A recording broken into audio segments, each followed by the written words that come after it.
नमस्कार, ये NB news देख रहे हैं आप। मैं हूं आपके साथ पल्लवी राजपूत और हमारे खास कार्यक्रम राष्ट्र धर्म में आप सभी का स्वागत है। ये जब्र भी देखा है, तारीख की नजरों में लम्हों ने खता की थी और सदियों ने सजा पाई। ये शेर आज की चर्चा में इसलिए सटीक बैठता है क्योंकि देश की सबसे बड़ी केंद्रीय सशस्त्र पुलिस फोर्स यानी केंद्रीय रिजर्व पुलिस बल के 40 जवानों की जान लेने वाला आतंकियों का ये आत्मघाती हमला एक शहर पुलवामा में हुआ और पुलवामा के नाम के साथ जैसे मानो एक दाग चिपक गया। कृतज्ञ राष्ट्र आज देश पुलवामा में हुए सीआरपीएफ जवानों पर हमले की तीसरी बरसी पर शहीदों को नमन कर रहा है। पुलवामा में शहीद इन जवानों पर हुए अटैक ने मानवीयता की सारी हदें पार कर दी थी। पुलवामा के बाद देश भर में गुस्से का उबाल ऐसा उठा कि अब आतंक के रहनुमाओं का कोई ठोर नहीं मिल रहा है। हमारे देश सुरक्षा बलों ने साबित कर दिया कि भारत अपनी सीमाओं और संप्रभुता की रक्षा के लिए आवश्यकता पड़ी तो दुश्मन को उसके घर में घुसकर मार भी सकता है। इस हमले के बाद सरकार ने आतंकियों पर नकेल कसने के लिए कड़े कदम उठाए, लेकिन आतंक का भी चेहरा बदल गया। नए आतंकी संगठन अब बन गए हैं, सेलेक्टिव किलिंग हो रही है। उधर पुलवामा का नाम आते ही जहन में सिर्फ हथियार और गोला बारूद थामे आतंकवादियों के चेहरे जहन में आने लगते हैं। हालांकि इसमें कोई संदेह भी नहीं कि पहलगाम, गुलमर्ग, अहरबल और श्रीनगर जैसे वादी की खूबसूरती जगहों से घिरे पुलवामा का जिक्र जम्मू कश्मीर में आतंकवाद से जुड़े मामलों में सबसे ज्यादा होता है। लेकिन अफसोस है कि इस एक वजह से पुलवामा जिले की असली पहचान कहीं किसी दफ्तर में फाइल की तरह नीचे दबती जा रही है। इन सब के बीच सर्जिकल स्ट्राइक जैसे सेना के शौर्य को दिखाने वाले कदमों पर उंगलियां उठना अभी भी बंद नहीं हो रहा। तेलंगाना के सीएम केसीआर ने सर्जिकल स्ट्राइक पर सवाल उठाते हुए सबूत मांग लिए हैं। तो अब विषय यह है कि आखिर इन 3 सालों में क्या बदला और हमने क्या हासिल किया।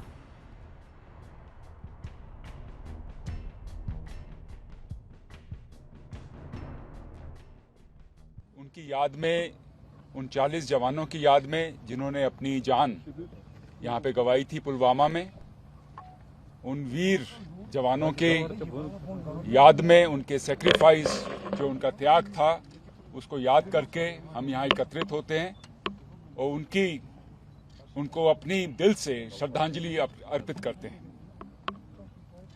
हमारा प्रयास है कि पूरे क्षेत्र में अमन चैन हो और हमारा जो सेक्रीफाइस है वो सफल हो।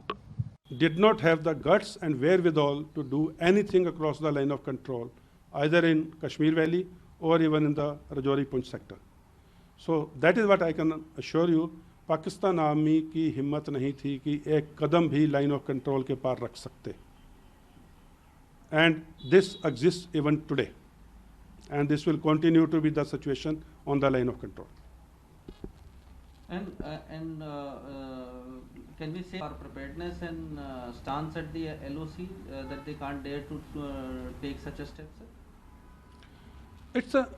It's an overall preparedness, the equipment, the training, the coordination amongst the 3 services wherever they operate together.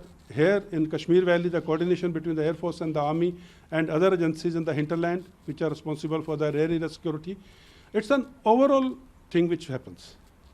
And going back to 1971 or 1965 or even for that matter Kargil operation. चलिए इस मसले पर अब चर्चा की शुरुआत कर लेते हैं। 2 मेहमान इस समय हमारे साथ जुड़े हुए हैं। मेहमानों से आपका परिचय करवा देते हैं। कुंवर सिंह जी इस समय हमारे साथ बने हुए हैं, कांग्रेस पार्टी के प्रवक्ता हैं, और रक्षा विशेषज्ञ के तौर पर ललन सिंह जी इस समय हमारे साथ चर्चा में शामिल हो गए हैं। थोड़ी ही देर में भारतीय जनता पार्टी के प्रवक्ता भी इस चर्चा में हमारे साथ शामिल हो जाएंगे। तब तक ललन सिंह जी, मैं शुरुआत आप ही के साथ करना चाहूंगी। सर, आज पुलवामा हमले की तीसरी बरसी है। अब सवाल मेरा छोटा सा है कि इन 3 सालों में आखिर घाटी में क्या बदल गया, कितनी सूरत बदली, आतंकवाद का चेहरा कितना बदल गया? पल्लवी जी, पहले तो आज का दिन जो है उसको हम ब्लैक डे मानेंगे नहीं। हम उसको अपने शहादत को गर्व के साथ भारत के फौजियों के और अर्धसैनिक बल जवानों को सलूट और नमन के साथ अपना एक ऐसा उदाहरण मानेंगे जो दुनिया के सामने आतंकवाद, उग्रवाद या और किसी तरह राष्ट्र विरोधी जो हरकतें हैं उसको काबू पाने के लिए हम बहुत जबरदस्त ढंग से अपने आप में काबिल हैं। नंबर 2, आपने जो प्रश्न पूछा है, इन 3 सालों में क्या बदला और क्या आपको लगता है, तो मैं कोई शक नहीं, पूर्व अधिकारी अर्धसैनिक बल का हूं और मैं 3 बार कश्मीर के अंदर 90 दशक से लेकर ऐसे आतंकवाद के साथ अपना प्रैक्टिकल योगदान दिया है। मैं पहले यह बताना चाहूंगा कि 370 हटने के बाद और जो आज देश के अर्धसैनिक बल और फौजियों को जो वहां पे उपकरण और जो हथियारें और जो काम करने की छूट मिली है, उससे कोई शक नहीं कि पाकिस्तान चाहे आईएसआई या उनके पैठ या तालिबान हक्कानी या अलकायदा जैसे लोगों के संगठन और उनके जैश और जो भी उनके आतंकवादी संगठन है, उसके द्वारा जितनी भी हरकतें हो रही हैं, उसके ऊपर लगभग हम लोग काबू कर चुके हैं। मैं मानता हूं कि आतंकवाद लगातार दबाव के बाद भी छिटपुट घटनाओं के साथ घाटी और भारत के सीमावर्ती इलाकों में अपने आप को, अपने वजूद को कायम करने की कोशिश कर रहा है। लेकिन आज के दिन इस बात को हम आपके माध्यम से महसूस करते हैं कि हम किस तरह की स्थिति कि इनके ऊपर इतनी दबाव है कि ये बेचैन है, कभी चीन जा रहे हैं, कभी कहीं और जा रहे हैं। तो मैं समझता हूँ कि बहुत बड़ा बदलाव आया है और भारत और मजबूत हुआ है, इसमें कोई शक नहीं। चलिए कुंवर सिंह जी, सबसे बड़ी बात यह है सर कि पुलवामा का नाम आते ही सबके जहन में सिर्फ आतंकवाद की तस्वीरें सामने आती है। चर्चा में ये शामिल करना भी ज़रूरी था कि एक ऐसा घटनाक्रम, एक ऐसी आतंकी घटना जिसने पूरे देश को हिलाकर रख दिया था, लेकिन पुलवामा के लिए तो ये मानो चिपक सा गया है, ये हट ही नहीं रहा है। पुलवामा के ऊपर ये एक दाग लग गया है और अब पुलवामा का कोई भी स्थानीय, वहाँ का जो भी निवासी होता है, वो किसी और राज्य में जाता है या किसी और शहर में जाता है तो उसको बहुत अजीब लगने लगा है कि मैं किस जगह से आता हूं, उस जगह का नाम बताने में। अलवी जी, देश की सशस्त्र सेना और केंद्रीय रिजर्व पुलिस बल के इस बलिदान को हिंदुस्तान की 130 करोड़ की जनता सलाम करती है और मैं उन शहीदों को और उनके परिवारों को, शहीदों को श्रद्धांजलि और उनके परिवारों को जो उस घटना के बाद अपनों को खोया है, उनके साथ सहानुभूति है। बस मैं इतना कहना चाहता हूं कि पुलवामा में 40 जवानों ने अपनी शहादत इस देश के लिए दी। देश, भारत विश्व में पहला ऐसा देश है जिसके जवान अपनी जान को कुर्बान करने के लिए आतुर रहते हैं और विश्व में कोई ऐसी सेना नहीं है जो अपने जान को हथेली पर लेकर कूद जाते हैं। तो देश के सशस्त्र बल, देश की सेना, उसके शौर्य को सलाम है। देश आज अगर अमन चैन की नींद सो रहा है तो उसमें सेना के और सशस्त्र सेनाओं के बाहुबल के दम पर है। लेकिन पुलवामा, आपने जो कहा, पुलवामा कांड पर आज भी जांच पूरी नहीं हुई है। मैं तो कहना चाहता हूं कि 300 किलो आरडीएक्स लेकर वहां पहुंचे कैसे, इस बात का आज तक पता नहीं चला। कैसे एक यूबी पहुंच गई। इंटेलिजेंस ने, रा ने, आईबी ने कहा था सरकार को कि आप बाई एयर जाइए। क्या जरूरत थी आपको बाई एयर नहीं जाने की? फिर बुलेट प्रूफ गाड़ी, उसको कैसे पता लग गई कि यही बस बुलेट प्रूफ नहीं है? ये सब चीजें देश के लोगों को और जो हमारी एजेंसियां हैं उनको ये बताना चाहिए और इस जांच को पूरी कई सवाल ऐसे हैं सर जिनके जवाब आज तक नहीं मिले और हर कोई ये जवाब जानना चाहता है। चर्चा हम जारी रखेंगे, बस एक छोटे सा ब्रेक के लिए यहाँ पर रुक रहे हैं, जल्द हाजिर होंगे।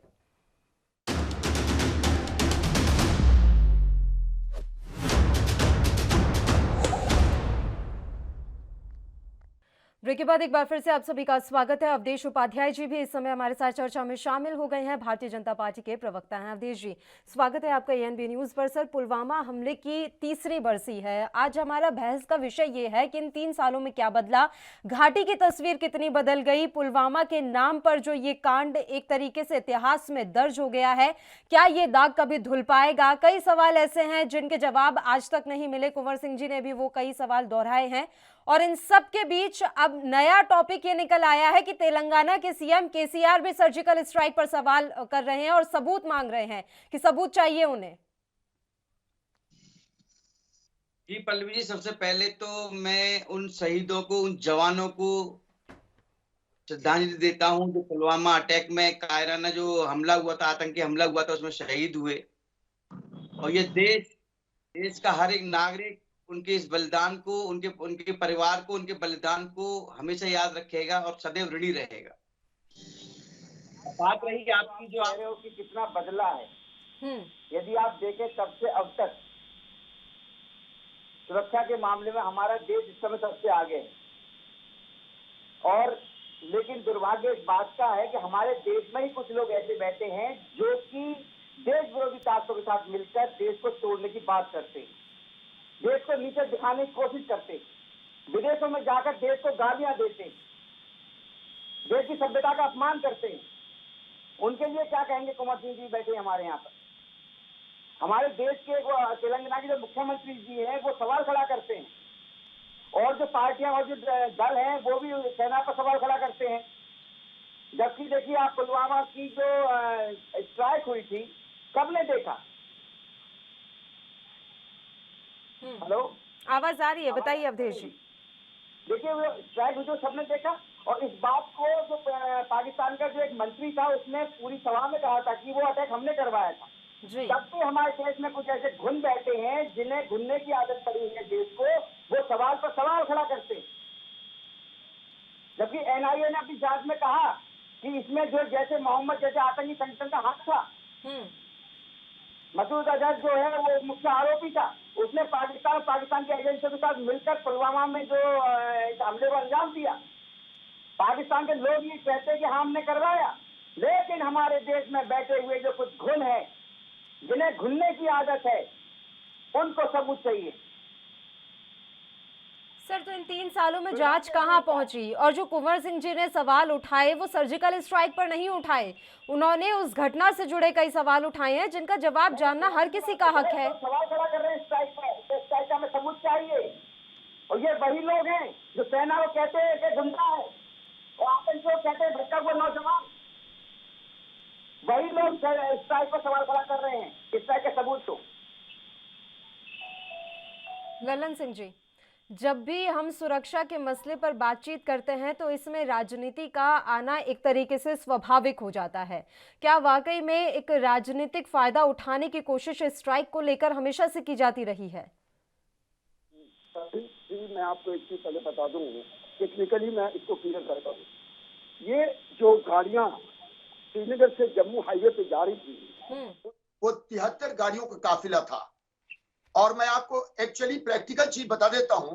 ये मजे की बात है कि मैं आज इस डिबेट में शामिल हूं, और मैं बॉर्डर सिक्योरिटी फोर्स की, जिसकी कम से कम 80 से ऊपर गाड़ियां होती थी 90 के दशक में, और उसके बाद उसका मैं 2 बार कार्रवाई कमांडर रहा।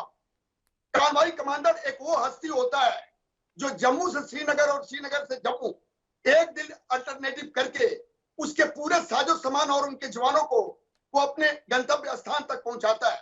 बहुत साधारण चीज नहीं होती, उसके अंदर बहुत जबरदस्त कार्रवाई और ओपनिंग और रोड क्लियरेंस सबकी पूरी तौर पे तैयारी के साथ 2:30 बजे रात में जम्मू से श्रीनगर और श्रीनगर से 7 बजे जम्मू की तरफ ये काफिले चलते हैं।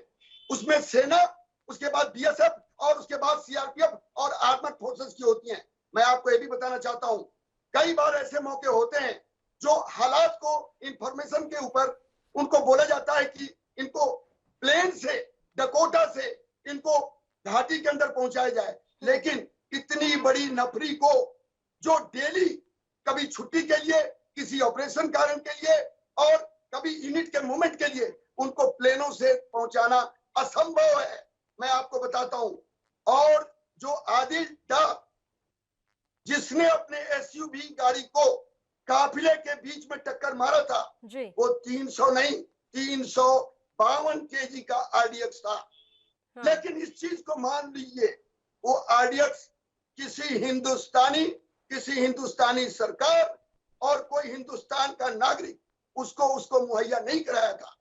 जब मैं आपको ये बताता हूं कि इस प्रश्न को पूछने से जवानों का और फौज का शौर्य के ऊपर, उनके सम्मान के ऊपर प्रश्न चिन्ह उठता है। और जब 2627 फरवरी को हमारे इंडियन एयरफोर्स ने अटैक करके उनके इलाके में 400 लोगों का सत्यानाश किया, जो उनके जैश का जो भी अड्डे थे उनको बर्बाद किया, तो मैं किसी पार्टी से बिलोंग नहीं करता हूं और करने की मुझे जरूरत भी नहीं है। जो भारतीय फौज और आर्मड फोर्सेज हैं वो एकदम न्यूट्रल हैं, मैं आपको दावे के साथ कह सकता हूं, किसी ही राजनीतिक नेता को हम सर, उतना ही सलूट करते हैं और आपने ये सम्मान बात करते हैं। कही थी, इससे पहले वाले आपने अपने संबोधन में कहा था कि छिटपुट आतंकी घटनाएं हुई हैं, लेकिन बड़ी कोई घटना नहीं हुई। अब बात यह है सर, आतंक का स्वरूप हम बदलता हुआ देख रहे हैं। पहले सेलेक्टिव किलिंग नहीं होती थी, लेकिन अब घाटी में सेलेक्टिव किलिंग होना शुरू हो गई है। आतंक का स्वरूप बदल रहा है, नए नए तरीके से आतंक फैलाने की कोशिश की जा रही है। तो कुछ वादे जो किए गए थे कि आतंक एकदम खत्म हो जाएगा, वो वादे पूरे होते हुए नजर नहीं आ रहे हैं। आपने बहुत सही कहा, जो आप कह रही हैं उसको भी हम एक्सेप्ट करते हैं, लेकिन मैं आपको बताऊं कि आतंकवाद जो घाटी में है जी। और जो पंजाब और जम्मू के इलाके में घुसपैठ की कोशिश नाकामयाब हो रही है, तो ड्रोन और तरीके से और जो उनके स्लीपर सेल हैं उनको हथियार ड्रग्स मुहैया कराकर और ये छदम बेस में ये टारगेट किलिंग और ऐसी हरकतों को कर रहे हैं। लेकिन ये बात साफ है कि कहीं ना कहीं एक बार पाकिस्तान के ऊपर जो हमारे दूसरे दलों के प्रवक्ता साहब ने बोला है, उसमें भी मैं उनके बातों को दम के तौर पे मानता हूं कि इसको एक ऐसा एक्शन किया जाए जिससे ये हक्कानी और अलकायदा और तुर्की और चीन के पास जाने की हिम्मत न करे। आपके प्रश्न में दम है, क्योंकि ये बहुत ज्यादा किसी चीज को बर्दाश्त करना, डिफेंसिव होना, अगर हम छाते को लेकर चल रहे हैं और तूफान और बारिश ज्यादा है तो उसका फटना स्वाभाविक है। तो आपकी इस बात में भी दम है, लेकिन अब वो हालत नहीं है कि पुलवामा जैसे इंसिडेंट दोबारा हो जाएं। ठीक है, वो हुआ और वो मैंने आपको बताया, काफिला चलती हैं, उसको प्लेन से नहीं पहुंचाया जा सकता है। और ये मान लीजिए कि भारत की कोई भी सरकार, चाहे किसी दल की हो, वो ऐसा कोई हरकत नहीं करेगा। सवालों को पूछने से पहले आप फौज के मनोबल को सोचिए कि ये अपनी जान जोखिम डालकर उनके एरिया में जाकर इंडियन एयरफोर्स ने अपनी एक्शन की थी। सर्जिकल स्ट्राइक पर सर सवाल जो उठ रहे हैं, या अब जो ये नया तेलंगाना के सीएम ने शिगुफा छोड़ा है, उस पर कांग्रेस पार्टी क्या सोचती है, ये भी जानना जरूरी है। कुंवर सिंह जी से इसका जवाब लेंगे, लेकिन उससे पहले बस एक छोटे से ब्रेक के लिए हम यहाँ रुक रहे हैं, जल्द हाजिर होंगे।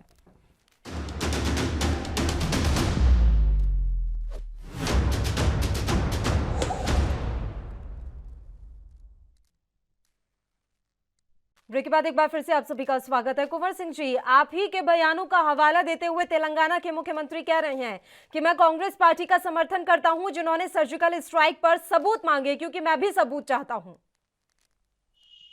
पल्लवी जी, देश की सेना पर हम सबको गर्व होना चाहिए। हाँ। और सर्जिकल स्ट्राइक देश के सम्मान के लिए किया गया। सेना और सशस्त्र बलों पर उनके शौर्य पर कोई भी प्रश्न चिन्ह नहीं लगा सकता। प्रश्न चिन्ह लगता कब है, उस पर भी विचार होना चाहिए। आप सर्जिकल स्ट्राइक की तस्वीरें जब चुनावों में उपयोग करेंगे तो प्रश्न चिन्ह उठता है। लोगों को उससे बचना चाहिए, क्योंकि देश की सेना किसी पार्टी के लिए काम नहीं करती है। हम भी ज्यादा दिनों पर सत्ता पर रहे और भाजपा भी रही, अन्य दलों की भी सरकार रही, तो सबकी जिम्मेदारी है कि सेना का दुरुपयोग नहीं होना चाहिए। और भारतीय जनता पार्टी ने तो सत्ता के लिए संविधान, सत्ता के लिए सेना और सत्ता के लिए समाज का दुरुपयोग किया है। सर्जिकल स्ट्राइक होने के बाद भारतीय जनता पार्टी ने उन सर्जिकल स्ट्राइक की तस्वीरें सारे देश पर लगाकर और लोकसभा का चुनाव लड़ा। क्या ये लाजमी था? क्या वो सेना के सम्मान में कमी होने की बात नहीं थी? अभी उत्तराखंड के चुनाव में जनरल बिपिन रावत जी की तस्वीर लगाकर यदि आप चुनाव पर लड़ना चाहते हैं तो ये सेना के सम्मान में कमी, हम यहां सवाल उठाते हैं। हम सवाल उठाते हैं जब डीएसपी देवेंद्र सिंह की जांच बंद कर दी जाती है। हम सवाल उठाते हैं जब 350 किलो आरडीएक्स कहां से आया। यदि आईबी और इंटेलिजेंस कह रही थी कि आप में नहीं जाइए तो आपको सर्च अभियान तेज करना चाहिए, अम्बुश और कॉर्डन सर्च का उपयोग करना चाहिए और यात्रा 24 घंटे के लिए स्थगित कर देना चाहिए। हम सवाल वहां उठाते हैं जब सेना पर 40 जवानों की शहादत हो गई और उन 40 परिवारों ने अपनों को खोया। हम सवाल वहां उठाते हैं। हम कभी सेना का दुरुपयोग नहीं किए। हमारी पार्टी सत्ता पे रही तो 60, 62, 71 और 99 में वाजपेयी जी की सरकार में युद्ध हुआ। क्या कभी किसी ने युद्ध का इस्तेमाल किया? सेना के शौर्य को कोई चैलेंज नहीं कर सकता। और हम हिंदुस्तान के लोग हैं जो सेना के दम पर देश पर पर अच्छी आपके नींद लेते हैं। भाषणों में भी गाए बगाए सर 1971 की लड़ाई का जिक्र हो ही जाता है, या फिर देश का स्वतंत्रता संग्राम जो हुआ उसका भी आप लोग जिक्र कर ही देते हैं। बस फर्क इतना है कि भारतीय जनता पार्टी थोड़ा जोर शोर से कर देती है, आप उतना जोर शोर से नहीं कर पाते। जोर शोर से करने का नहीं है, आप तस्वीर लगा के चिल्लाइएगा। हमने सर्जिकल स्ट्राइक कराई, हमने प्रधानमंत्री जी गए थे सर्जिकल आपने भी स्ट्राइक तो करने, देश स्वतंत्र देश की करवाया सेना था गई ना, थी, आपने भी तो देश स्वतंत्र देश की करवाया सेना था ना। गई थी। सेना का उपयोग मत करिए चुनाव में। चुनाव एक प्रक्रिया है जो हर 5 साल में आती रहती है, और सत्ता आती जाती रहता है, सत्ता स्थायी नहीं होती है। सेना स्थायी है, देश के जवान सेना देश के लिए अपने प्राणों की आहुति देते हैं। उनका दुरुपयोग बंद करिए, हम सवाल वहां उठाते हैं। मतलब सर्जिकल स्ट्राइक पर आपका कोई सवाल नहीं था? सर्जिकल स्ट्राइक देश के सम्मान के लिए था, देश की सेना का शौर्य का, देश के सेना के पराक्रम का की पहचान है, उस पर सवाल उठाना उस समय हिंदुस्तान के हुआ था लोगों ना के सर, लिए सबूत लाजिमी मांगे नहीं जा है। रहे थे, सबूत मांगे जा रहे थे। अब तेलंगाना के मुख्यमंत्री आप ही के बयानों का हवाला दे रहे हैं, तो कोई तो कहीं तो झूठ बोल रहा होगा ना, वो झूठ जानना जरूरी नहीं है क्या कुंवर सिंह जी? देखिए, हम ये कहते हैं, अभी जब आपने कहा अभी इस समय टारगेट किलिंग हो रही है, आपने कहा था आतंकवाद खत्म हो गया, उधर चीन अतिक्रमण कर रहा है, देश के प्रधानमंत्री जी कह रहे हैं कि कोई घुसा ही नहीं। हाँ। तो आप देखिए, देश के सामने देश के प्रधानमंत्री झूठ बोल रहे हैं तो विपक्ष तो सवाल उठाएगा। आप विदेश के 40 सांसदों का दौरा जम्मू कश्मीर में करा देते हैं और देश के सांसद जा नहीं पाते तो सवाल नहीं उठाइएगा। ठीक है, बताइए अवधेश उपाध्याय जी। पल्लवी जी, देखिए, मैंने कुंवर पाल जी की बात सुनी और अपने कमांडर हैं, मैं उनका सम्मान करता हूं। कमांडर साहब ने बहुत अच्छी बात कही और उन्हीं की बात का समर्थन किया कांग्रेस के नेता ने। ये पहला नेता मैं देख रहा हूं कांग्रेस का आपके चैनल पर बैठकर समर्थन कर रहे हैं, नहीं तो कांग्रेस का कोई भी नेता ये नहीं कह रहा सर्जिकल स्ट्राइक हुई। ये तो पता नहीं क्या मन में है इनके कुंवर पाल जी के, शायद पार्टी से टिकट लेंगे नहीं लेंगे, लेकिन इन्होंने ये कहा तो सही, कम से कम सर्जिकल स्ट्राइक हुई। लेकिन किसी भी कांग्रेस के नेता ने ये नहीं कहा कि सर्जिकल स्ट्राइक हुई, और हुई है तो उसका सबूत दो। लेकिन हमारे कमांडर साहब ने कहा साफ साफ कि वहां पूरे जो आतंकी संगठन के जो तंबू लगे हुए थे पूरे उड़ा के फेंक दिए हमारी भारतीय सेना ने। और जिस पार्टी से कुंवर पाल जी आते हैं, इनके नेता स्वयं ये कहते हैं, जो आपने देखा होगा कश्मीर में क्या हाल था सेना का, तो सेना पर जो लोग पत्थर मारते थे उनको सजा दी जाती थी, तो इनके नेता ये कहा करते थे कांग्रेस के कि भाई वो तो क्या है, सैनिक तो गुंडे हैं, और पत्थरवादियों को कहते थे, आतंकवादियों को कहते थे कि भटका हुआ नौजवान। वो भी इन्हीं के पार्टी के नेता हैं। सेना के सबसे ज्यादा अपमान जो हुआ, ये कह रहे हैं कि जो उपयोग जो कर रहे हैं, भैया देखिए, भारतीय जनता पार्टी में सेना को सम्मान मिल रहा है, सेना मजबूत हो रही है। तो मतलब उससे पहले सम्मान नहीं दिया जाता था। जब युद्ध होते थे तो हमारे घर में घुसाते थे आतंकी।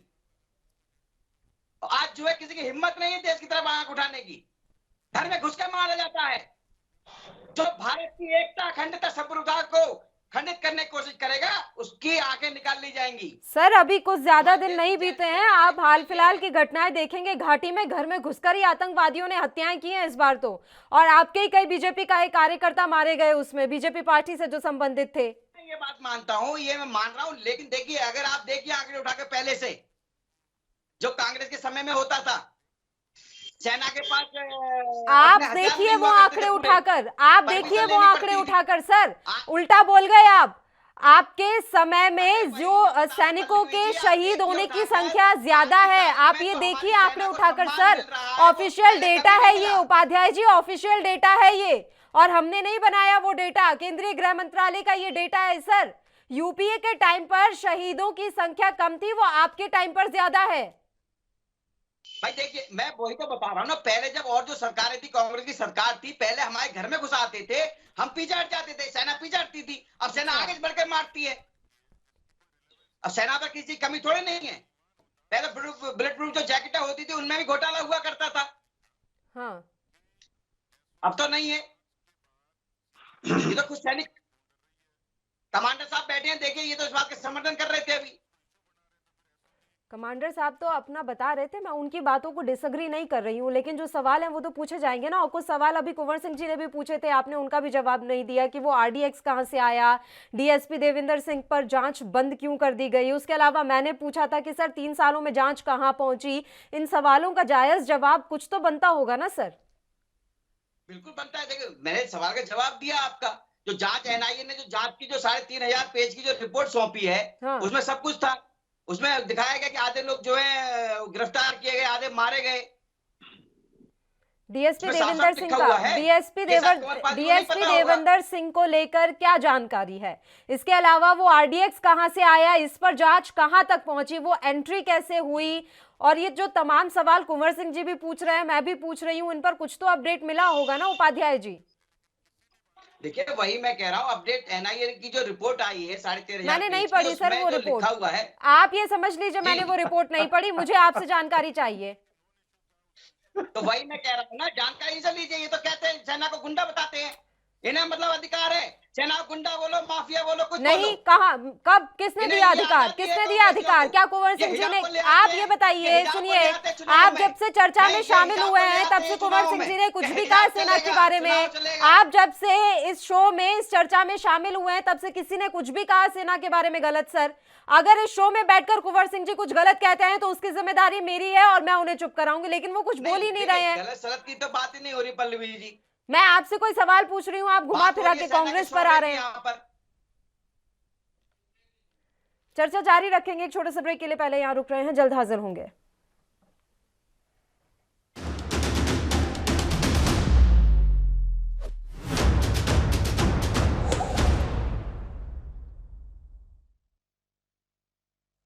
ब्रेक के बाद एक बार फिर से आप सभी का स्वागत है। चर्चा की एक बार फिर से शुरुआत कर लेते हैं। ललन सिंह जी, पुलवामा हमले के बाद ये जानकारी मिल रही है कि सीआरपीएफ की ट्रेनिंग में भी बदलाव किया गया है, काफिले की आवाजाही को लेकर कुछ नियमों में भी बदलाव हुए हैं।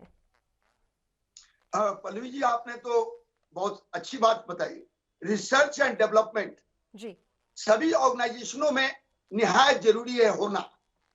दुनिया और आतंकवाद आज एक दूसरे से परस्पर जुड़ चुके हैं। अगर वो अपने कदम को अपने तरीके से आगे बढ़ाते हैं तो जरूरी है कि उन सर्कमस्टांसेस के मद्देनजर हमारी जो आर्मर्ड फोर्सेज है, चाहे वो सेना हो चाहे पैरामिलिट्री हो, उनको अपनी प्रशिक्षण और अपनी जरूरतों के नीड टू नो बेसिस पे डेवलपमेंट की आवश्यकता है।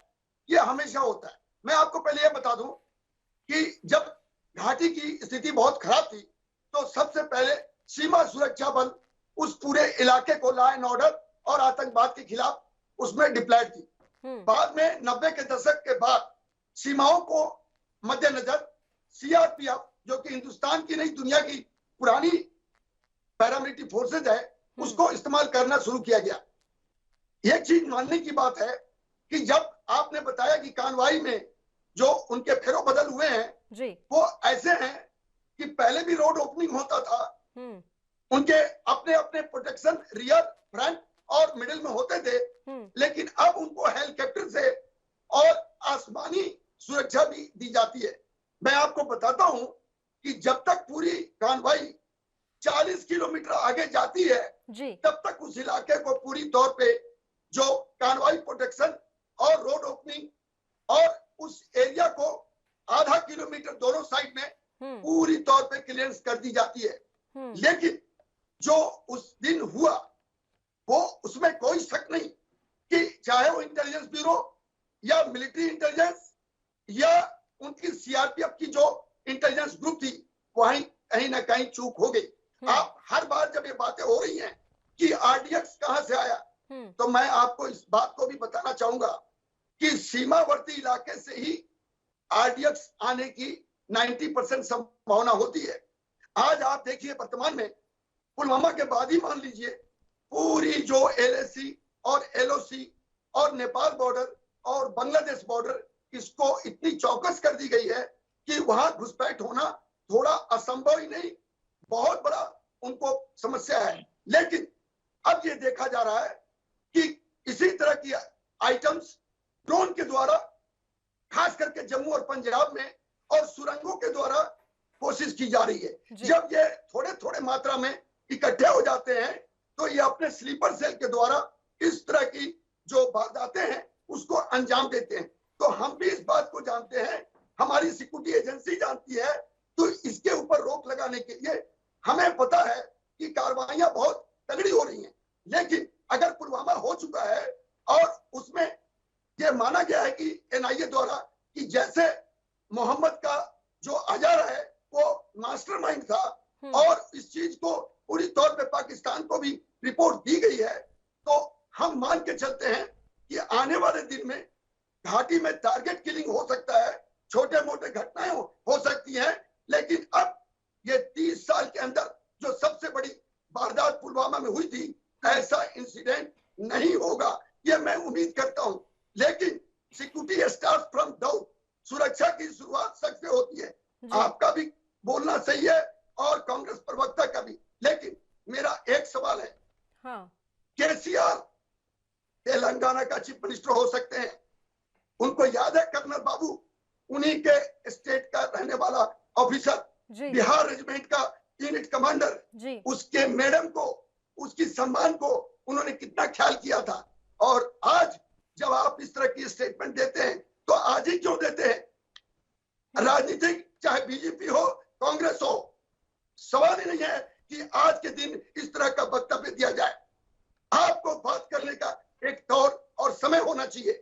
केसीआर अगर ये समझते हैं कि इस वक्तव्य के बाद प्रगति भवन में जो उन्होंने बयान दिया है वो देश के लिए हितकर है, नहीं, इनको चाहिए था एक चीफ मिनिस्टर है वो कर्नल बाबू के शहादत को याद करें और समर्थन को इस समय न दे, चुनावी टाइम में न दे।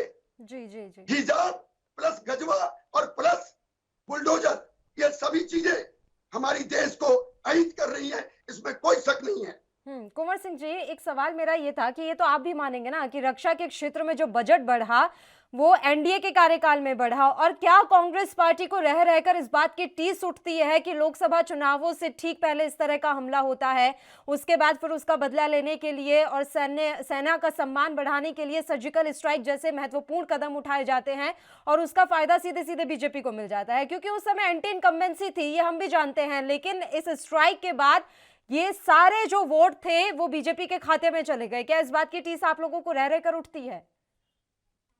देखिए पल्लवी जी, देश में चुनाव आम बात है, मैं पहले भी कह चुका हूँ। और मैं तो ये कहना चाहता हूँ कि देश की सेना का दुरुपयोग ना हो, उनके शौर्य का दुरुपयोग कोई अपने मत्थे पर ना, लेकिन मैंने किया, करती सेना है, करती रही है। और मैं तो याद दिलाना चाहता हूँ, भाजपा के साथी बार बार सवाल उठा रहे थे, मेरे 3 सवाल है पल्लवी जी, उनका जवाब जरूर पूछ लीजिएगा। 1990 में जब कश्मीरी पंडितों का पलायन हुआ और लाखों पंडित एक रात में कत्ल कर दिए गए, तब भी आपके समर्थन में देश में बीजेपी के समर्थन से सरकार चल रही थी। आपके जगमोहन ही वहां के गवर्नर थे, मुफ्ती मोहम्मद सईद वहां गृह मंत्री थे देश के, और उनकी बेटी रूबिया सईद का अपहरण होता है, फिर आतंकवादियों को छोड़ा जाता है। 98 में मौलाना मसूद अजहर को जसवंत सिंह जी छोड़ने जाते हैं, पुलवामा अटैक होता। तो ऐसी क्या बात है? और रही बात, अभी ललन सिंह जी कह रहे थे, पहली बार इतिहास में हुआ है कि नेपाल बॉर्डर पर नेपाल की सेना के लोग हमारे सेना के लोगों के साथ हाथापाई किए हैं। असम और त्रिपुरा पर गोलाबारी हुई है। ये देश चीन के बॉर्डर पर कॉलोनियां बन रही हैं। मैं आपसे कहना चाहता हूं, परिवर्तन प्रकृति का नियम है और नए नए जब युग आए, नए युग में नए हथियारों की खोज होती है। सेना के लिए उन हथियारों को खरीदा जाता है, लेकिन देश की जनता का पैसे का दुरुपयोग नहीं होना चाहिए। आप बोफोर्स भी खरीदी गई थी, राफेल भी खरीदा गया है और हथियार खरीदे जाते हैं, लेकिन जब वही राफेल दूसरा देश इंडोनेशिया लेता है तो कम कीमत पर और भारत लेता है तो ज्यादा कीमत पर सवाल वहां उठते हैं। हम सिर्फ ये कहना चाहते हैं, हम देश की सेना पर कभी उनके शौर्य पर सवाल नहीं उठाते। मैंने पहले भी कहा है कि विश्व में भारत की सेना और सशस्त्र बल पहले ऐसे लोग हैं, पहली ऐसी सेना है जो अपनी जान देकर भी देश की रक्षा करती है। उस पर सवाल उठाने का किसी को हक ही नहीं है, चाहे हम हो और चाहे जो हो, लेकिन उसका दुरुपयोग नहीं होना चाहिए। अपनी छाती नहीं अड़ाना चाहिए कि हम 56 इंच के छाती ने देश में सर्जिकल स्ट्राइक करी है। 56 इंच की छाती ने नहीं करी है, देश की सेना ने करी है। आप जनरल बिपिन रावत की तस्वीर लगाकर उत्तराखंड में वोट मांग रहे हो, यह शर्मनाक है। आप सर्जिकल स्ट्राइक की तस्वीर लगाकर वोट मांगते हो, वो शर्मनाक है। हमको वो बात अखरती। चलिए अवधेश जी का जवाब लेंगे, लेकिन उससे पहले बस एक छोटे से ब्रेक के लिए हम यहाँ रुक रहे हैं, जल्द हाजिर होंगे।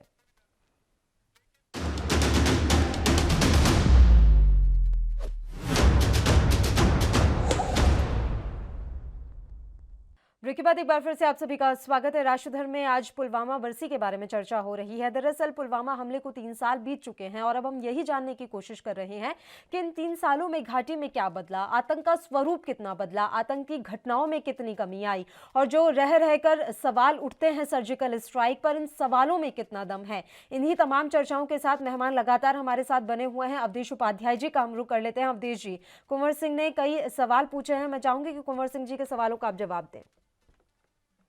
देखिए, कुंवर सिंह जी ने जो बात कही, ये इनके जो कांग्रेस के सभी नेता हैं उनमें ये रहा है, जब उन्हें कोई बात ऊपर आगे बढ़ती है, क्योंकि यहाँ तो देखो कमांडर साहब भी उसकी तारीफ कर रहे हैं, सर्जिकल स्ट्राइक हुई थी, सेना की बात हो रही है। अब ये कह रहे थे, मैं यहाँ कैसे कहूँ, अगर ये कहीं और बैठे होते तो ये भी कह देते कि सर्जिकल स्ट्राइक फेक थी। दूसरी बात ये कह रहे हैं सेना का दुरुपयोग। तो दुरुपयोग किसने किया है भाई, कहाँ किया है ये बताइए आप। जितना दुरुपयोग कांग्रेस की सरकार ने सेना का किया है, उतना किसी ने नहीं किया। भारतीय जनता पार्टी के आने के बाद तो सेना को सम्मान मिला है। नहीं, उनकी नजरों में दुरुपयोग ये है सर कि चुनावों में आप सर्जिकल स्ट्राइक का मुद्दा बार बार उठाते हैं। उसके अलावा एक मिनट बात सुनिए। उन्होंने कहा कि उत्तराखंड चुनाव में आप सुनेंगे सर, उत्तराखंड चुनाव में जिस तरीके से पोस्टर लगाए जा रहे हैं पूर्व सेना प्रमुख के, उन पर वो सवाल उठा रहे हैं कि ऐसा क्यों? पोस्टर जो लगा रहे हैं, जो वहां के कार्यकर्ता हैं, वो ऐसे नहीं लगा रहे कि चुनाव के लिए लगा रहे हैं, वो तो पहले से लगे आ रहे हैं। तो वहां से अभी लगे क्या पोस्टर? कुंवर पाल जी आप देख के आइए, वो 2 महीने पहले से लग रहे हैं वहां पर, 1 महीने पहले से। ये केवल देश को गुमराह करना जानते हैं। कह रहे 2019 में पुलवामा राजनीतिक वो था इनका, राजनीतिक फायदा लेने के लिए। अरे वाह, ये भैया राजनीतिक फायदे कांग्रेस लेती आई है, भारतीय जनता पार्टी राजनीतिक फायदे नहीं लेती है। आप देख लीजिए। आप तो क्या है, अपने पंडे को फिट कर देते हो, जब चुनाव होते हैं तब उल्टे सीधे बयान करते हो। अब देखिए आज जो है कितना बड़ा दिन है, जिसे काला दिवस मना रहे हैं हम। हमारे सैनिक जो हैं वो शहीद हुए थे और एक जो मुख्यमंत्री हैं वो सवाल खड़ा कर रहे हैं। दूसरे जो उनके लोग हैं वो ऐसे लोगों पर आप केस क्यों नहीं दर्ज करते सर? एक बात बताएं, ऐसे लोगों पर देशद्रोह का केस क्यों नहीं दर्ज किया जाता? क्या ये देशद्रोह के अंतर्गत नहीं आता? केसीआर जो कुछ भी कह रहे हैं, क्या वो इतनी हल्की बात है कि उन्हें छोड़ दिया जा रहा है और कोई जवाब नहीं दे रहा उन्हें? देखिए, इसका जवाब तो हमारे कमांडर साहब दे सकते हैं अच्छी तरह से, पूछिए, अब देने को तैयार है वो। नहीं, कमांडर साहब सर देशद्रोह का केस थोड़ी ना दर्ज करवाएंगे, सरकार में तो आप बैठे हैं, ये तो आप डिसाइड करेंगे ना। मैं बता रहा हूँ, मैं कहूंगा तो कुंवर साहब जी खड़ा कर दे सवाल उस पर। किस मौके पर ऐसे बयानबाजी करना सही है? मैं कहाँ कह रही हूँ कि सही है, मैं पूछ रही हूँ कि ऐसे बयानों पर कार्रवाई क्यों नहीं होती? अवधेश जी, ये मेरा जो सवाल है सर, ये तो आप पर भी नहीं है। मैं बस ये जानना चाह रही हूँ कि जब इस तरह की फालतू बयानबाजी की जा रही है किसी नेता की तरफ से, तो इन बयानों पर लगाम लगाने के लिए क्या किया जा सकता है? देखो पल्लवी जी, वो मैं कह रहा हूँ, कार्रवाई की जो बात कर रहे हैं, कार्रवाई ऐसा नहीं होती कि उन्हें लाया पकड़ के बंद कर दिया। कार्रवाई भी एक संवैधानिक तरीके से होती है। ये कोई कांग्रेस पार्टी नहीं है लाइव बंद कर दिया किसी को भी। कब करेंगे सर? चलिए संवैधानिक तरीके से कौन करेगा, कब करेंगे, ये तो बताएं। नहीं, जब कार्रवाई होने को होती है तो ये बयान से पलट जाते हैं। ये हंस रहे हैं, देखिए कुंवर पाल जी, अभी ये कुछ बोल रहे हैं, कुछ देर बाद कुछ और बोलने लगेंगे जब इनके पास कार्रवाई होगी। नहीं, मैंने ऐसे नहीं कहा था। अभी पीछे मना है क्या भाई? वैसे ही ने कुछ कहा था यूपी में, बाद में जब उससे लोग पूछने गए, नहीं मैं ऐसे नहीं कहा था, मैंने ये कहा था बाबा वहां चले जाएंगे, मतलब बात घुमा फिरा करते हैं फिर ये। जी ललन सिंह जी, मैं आपके इस प्रश्न से बहुत आज खुश हूं। मुझे कई जगह डिबेट में मौका मिलता है मैं 14 पेज का एक पत्रिका के लिए 2 दिन पहले सबमिट किया है। बयानबाजी से देश के आंतरिक सुरक्षा को बहुत जबरदस्त एक तरह का साजिश का सामना करना पड़ सकता है। बिल्कुल। मैं आपके इस प्रश्न पे अपने आप को गर्वनाक महसूस कर रहा हूं। पल्लवी जी, आज की जरूरत है अभिव्यक्ति की स्वतंत्रता को बेहतर ढंग से कानूनी प्रक्रिया के द्वारा, और जो भी हो, सामान्य हो या कोई रसूखदार हो या कोई धनबल और नेता हो या कोई फौजी हो, देश के लिए सब एक समान है।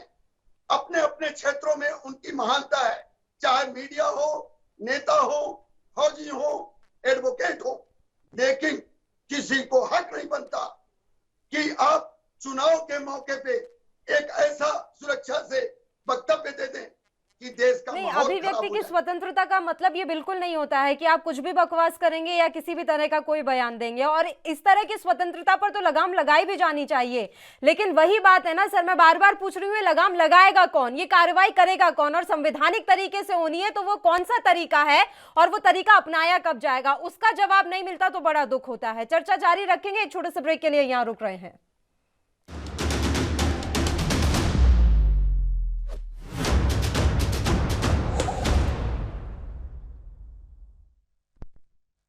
ब्रेक के बाद एक बार फिर से आप सभी का स्वागत है। कुंवर सिंह जी, वो पूछ रहे हैं कि कौन कर रहा है सेना का दुरुपयोग, आपके कार्यकाल में ज्यादा दुरुपयोग हुआ है?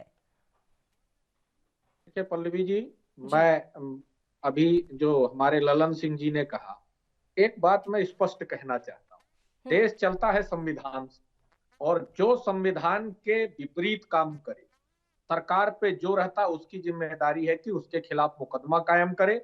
संविधान का हनन हो रहा है, देश की सुरक्षा और देश के सेना के शौर्य पर अगर उंगली उठाई जा रही तो आप मुकदमा कायम करिए ना। लेकिन मैं आपको याद दिलाना चाहता हूं, बिहार चुनाव के बक्सर में जेपी नड्डा साहब ने कहा 300 आतंकवादी देश में घुसने वाले हैं। कौन सी राय एजेंसी ने आपको जानकारी दी? किस गुप्तचर एजेंसी ने आपको जानकारी दी? आपने तो प्रश्न चिन्ह उठा दिया। ना आप देश के गृह मंत्री हैं, ना प्रधानमंत्री हैं, ना राष्ट्रपति हैं, और आपने स्टेटमेंट दिया सार्वजनिक सभा पर कि देश के अंदर 300 आतंकवादी घुसने वाले हैं। तो जेपी नड्डा जी के ऊपर मुकदमा कायम नहीं होना चाहिए? आप देश के अंदर महात्मा गांधी जी राष्ट्रपिता पर उंगली उठाते हैं, गोर से चिल्लाते हैं, और गांधी गांधी करते हैं, यहाँ पर मुकदमा कायम नहीं होना चाहिए। डबल इंजनों की जो सरकार है। और एक बात स्पष्ट कहना चाहता हूँ, संजीव भट्ट जो गुजरात प्रदेश से IPS आज भी जेल में है, इंक्वायरी करवा लीजिए। भाजपा के साथी नरेंद्र मोदी जी पर उंगली उठा दिए थे, आज भी जेल में। तो दो हुई राजनीति में। आपके जो नेता है विदेशों में जाकर देश की धज्जियां उड़ाते हैं, सुन लीजिए, देश को नीचे दिखाने की कोशिश करते हैं, वो भी आपके नेता हैं। आप किस मुंह से ये बात कह रहे हैं? आप के नेता जो कहते हैं भारत तेरे टुकड़े होंगे इंशाअल्लाह इंशाअल्लाह, वो भी आपके नेता हैं।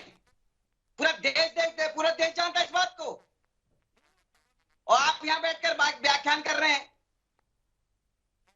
देखिए, आप थोड़ा सा ठीक से बात करिए, हमसे भी बनता है भैया। कितना देश देख रहा है, एकदम सम्माननीय तरीके से बात करें तो बेहतर है। और यहाँ आख्यान देने कोई नहीं आया है। ANB चैनल को धन्यवाद है कि मुद्दे पर हमने डिबेट कराया और हमारी बहन हम सबसे सवाल पूछ रही है। सवाल का जवाब देने में तो आपको आता जाता नहीं, और जाल चल रहे हैं बच्चे उस पटाख बयानबाजी करते। सवाल का जवाब दीजिए ना भाई। पल्लवी जी, भाजपा के लोग सवाल का जवाब नहीं देंगे, इनको उल्टा सिल्टा पूछिए।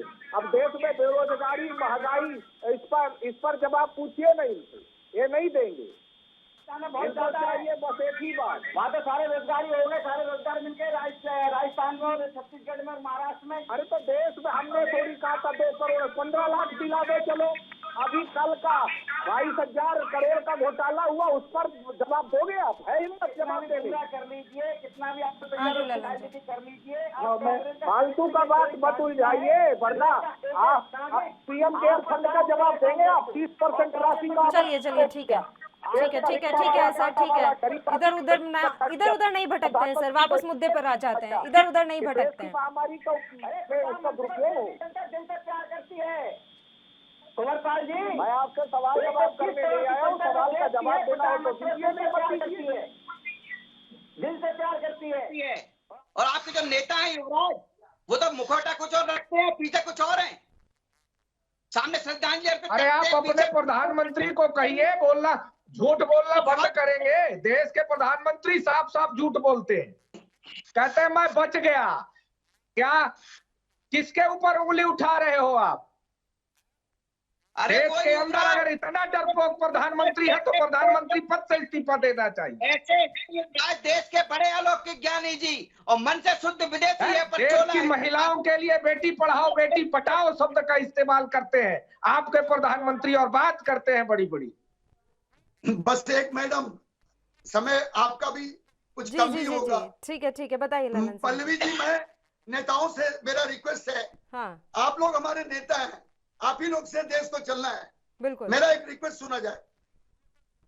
इस देश को आज के दिन उस चीज को याद करना है कि जहां सुरक्षा मजबूत होती है वही देश विकास करता है। हमसे आप ज्यादा जानते हैं।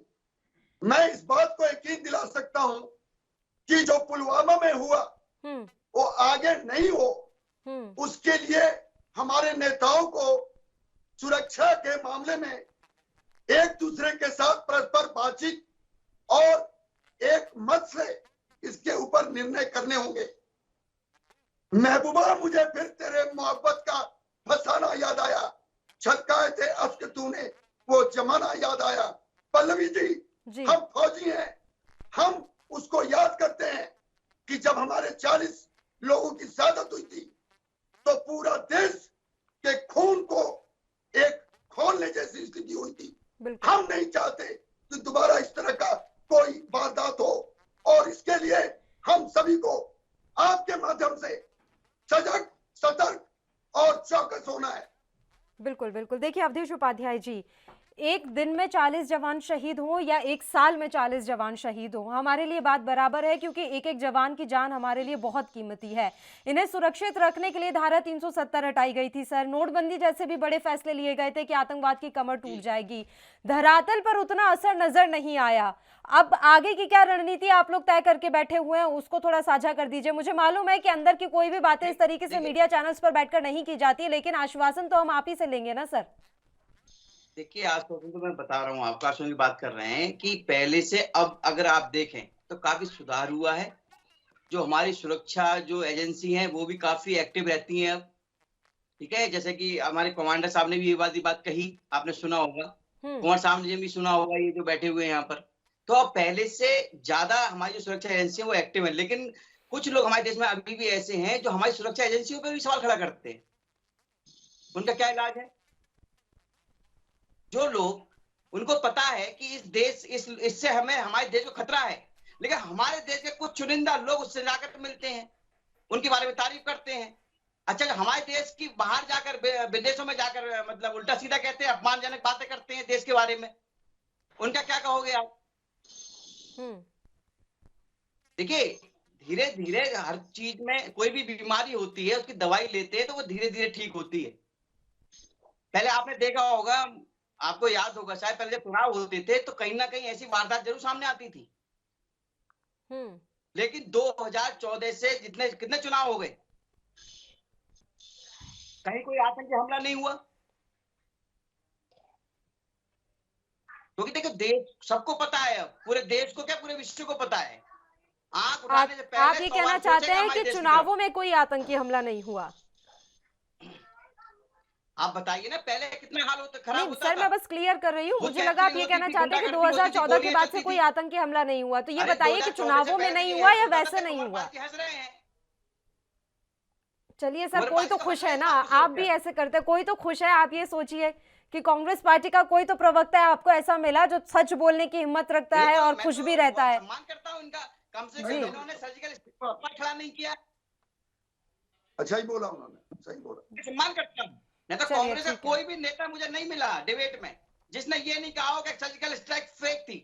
एक कुंवरपाल जी को छोड़ अरे कर। आप जवाब दो ना भाई, जवाब अरे दे भैया, नहीं रहे चलिए हो। चलिए कुंवर सिंह जी, अब तो मेरे पास समय भी नहीं रह गया है कि मैं अब पूरी तरीके से जवाब ले पाऊं। फिलहाल मैं तमाम मेहमानों का शुक्रिया अदा करना चाहूंगी चर्चा करने के लिए आप हमारे साथ जुड़े। तो पुलवामा हमले की आज तीसरी बरसी है।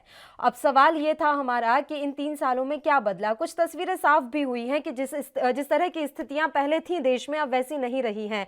और जैसा कि हमारे साथ जुड़े हुए थे रक्षा विशेषज्ञ के तौर पर ललन सिंह जी, उन्होंने भी कहा कि आने वाले सालों में अब पुलवामा जैसा हमला कभी नहीं होगा, क्योंकि सुरक्षा एजेंसियां चौकस है और अब सेना को इतनी फ्रीडम मिली हुई है, इतनी छूट मिली हुई है कि वो स्थिति के हिसाब से खुद कार्रवाई कर पाने में सक्षम है। हम भी यही उम्मीद करते हैं कि इस तरह के हमले की घटना फिर से देश में कभी ना हो। इसी के साथ राष्ट्रधर्म में फिलहाल के लिए इतना ही। मुझे दीजिए इजाजत। देश और प्रदेश की तमाम ताजा खबरों के लिए आप देखते रहिए ANB न्यूज। नमस्कार।